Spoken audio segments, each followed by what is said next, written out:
Welcome, welcome, welcome to Story Time with me, Miss Sheila. I hope you're having a wonderful and beautiful day. Today I brought you out to a snow hill, kind of like an icy snow hill, because the story we're going to read today is called Perfect Snow. And if you look closely in the pictures, the person that wrote this book actually made the images out of plasticine and then did the story. So let's get into it. It came in the night. Perfect, said Scott. Snow, said Jim. Scott got ready in a hurry. Put on your corduroy pants, his mother called, and your woolly socks. Jim flew to the kitchen. Snow! A snow day would be perfect. His sister yawned.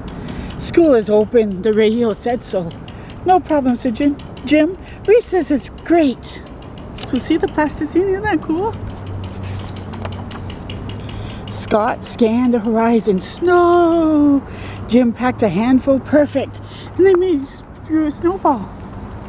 Hurry up, Scott's mother called. We'll be late. Good morning, Jim, said Mrs. B. I'm sure you remember that throwing snow is not allowed.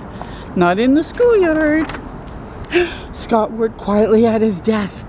Look at, he worked making snowmen. Jim watched the clock. At last, conditions are perfect to build my totally massive, indestructible snow fortress of doom. The recess bell set off a stampede. Kids swarmed the snow like ants on a dropped ice cream cone. Jim claimed a spot and started construction. Scott fought his way to the edge of the crowd. Look at them go. I will make the world's greatest snowman, said Scott. This snow is perfect. But the snowman was not so great. That was good practice, Scott decided. He made another. Could be better, and he made a third.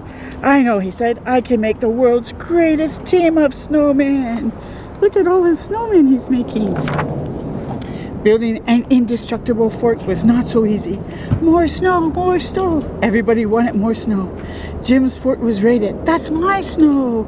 Finders keepers. The chase was on. Jim was caught up in a crazy twister of kids, whirling through the schoolyard, scooping up snow, scattering hats, and smashing everything in its path. Look at them. The snow. Everyone's fighting over the snow. From the eye of the storm, Jim spotted Scott. The blizzard of destruction was heading straight for the little group of snowmen. They would be flattened for sure. Oh no! No, no, no, no, no!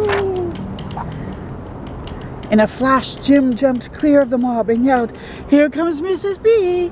Everybody froze. Just in time, the bell rang. At lunchtime, Scott got back outside in a hurry. Nice snowman, said Jim. Scott nodded. I know a way you can make them stronger. Together, they outlined a plan. Everyone stopped to watch. Cute snowman. Cool fort. Can we help? Scott nodded. More snow. We need more snow. There's fresh snow over here. We can use your old fort. Pack it harder. Pile it higher. In no time, an army of helpers were hauling snow from every corner of the yard. Wow!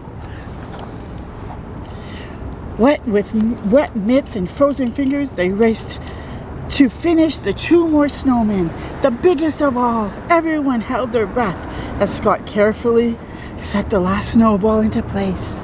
Look at, he's even on top of his friend to put the head on.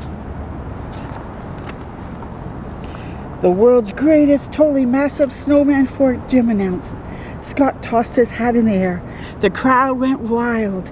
It was all Mrs. B could do to herd them back inside when the bell rang.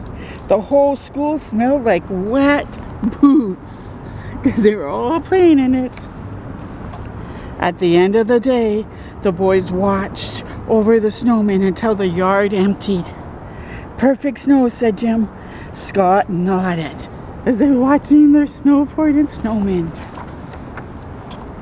It rained in the night. Oh no! So that means what? Just like what happened here. It turns into ice. Slush. said Jim. Excellent, said Scott. So they're going to build something more. I hope you enjoyed that story. Until next time with me, Miss Sheila, keep shining your light bright. Bye for now.